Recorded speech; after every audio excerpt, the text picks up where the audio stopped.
Hello, and welcome to Cosmos Corner.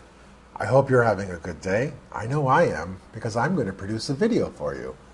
This is the third part of our form fields videos, and this is by far the most interesting and probably the most complex part of the form fields. We're going to be talking about the marked exhibit blurb. So if you're ready, let's go into Cosmos Corner.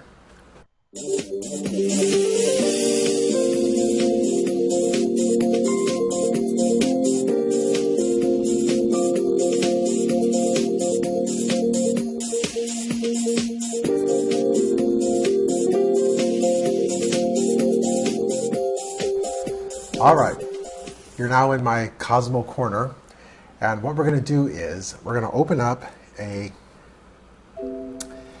job here, if I can get it. Come on now.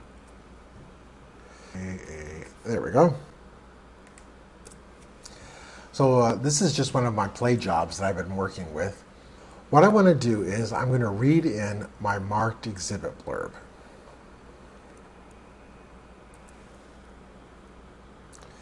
So I'm going to do marked, and as you can see here, I've got several marked exhibit blurbs. Thanks to a great person I met at the Eclipse Convention in Las Vegas this past month or so ago, I met a woman named Ginny Griffin, and I've been following her very, very carefully. She's one of these Eclipse super power users, and she taught me a great little trick I'm going to share with you. So you see, I used to have all these marked different exhibit blurbs for different types of situations. Not anymore. Nope. All I need is one, thanks to Ginny. So let's read in the marked exhibit blurb, and there it goes. All right, now this first one, the first form field that you see here, is my header field. The second form field you see here, the second form field you see here is for my exhibit number or exhibit letter, and the third one is the description. So let's start with the first one. I'm going to hit E, of course. I use hyperkeys to fill it in, and I'm in court. I'm a judicial reporter, so I'm going to use People's marked, Defense marked, Courts marked. Those are my header files. That's what they're called. I make them easy to know what they are. So when I'm saying header files for my index, the very top of the page, it'll say, People's marked exhibits, and then it'll have page or line perhaps, or it'll have over here description. So anyway, that's what that is. It's that first part that pops up on the page I call the header. So in this case, I wanted to bring in People's header, so I'm going to hit 1. And I've already done this already. And here's a little secret.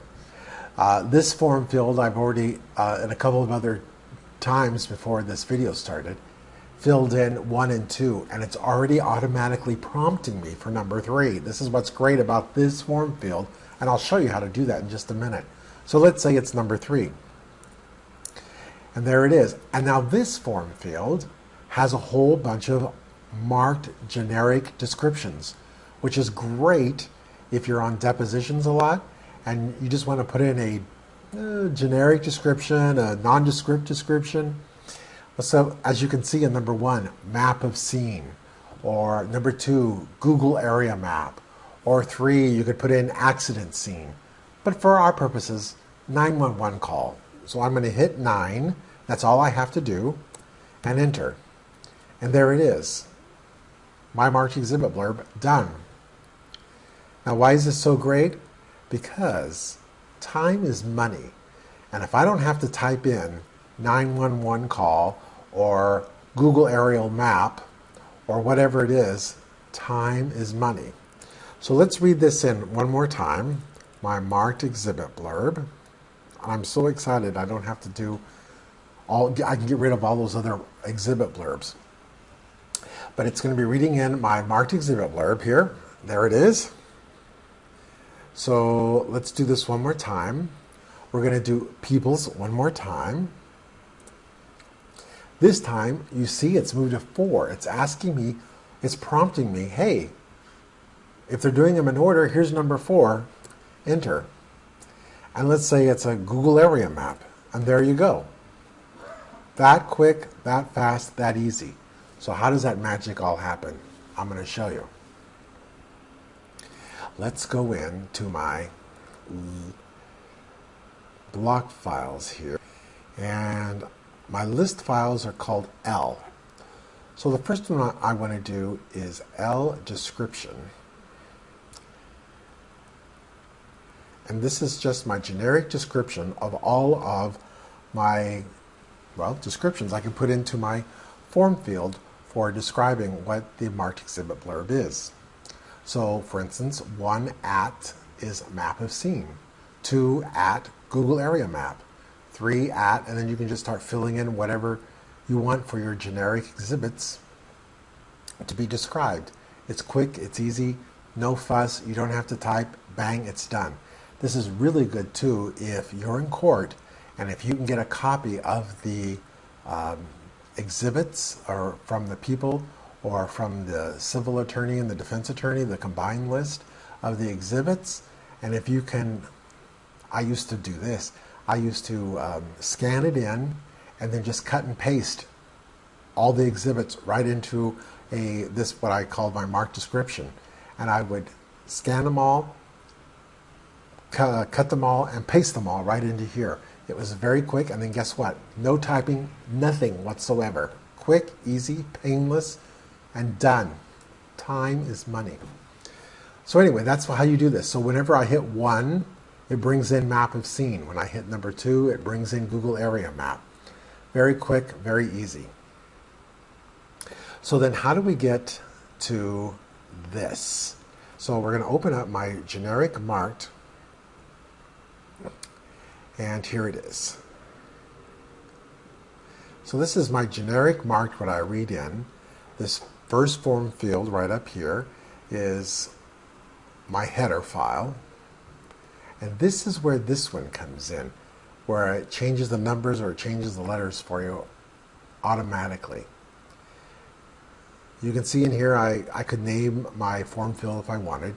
It's adjustable and I want it to prompt me for contents. Those are always checkmarked for me.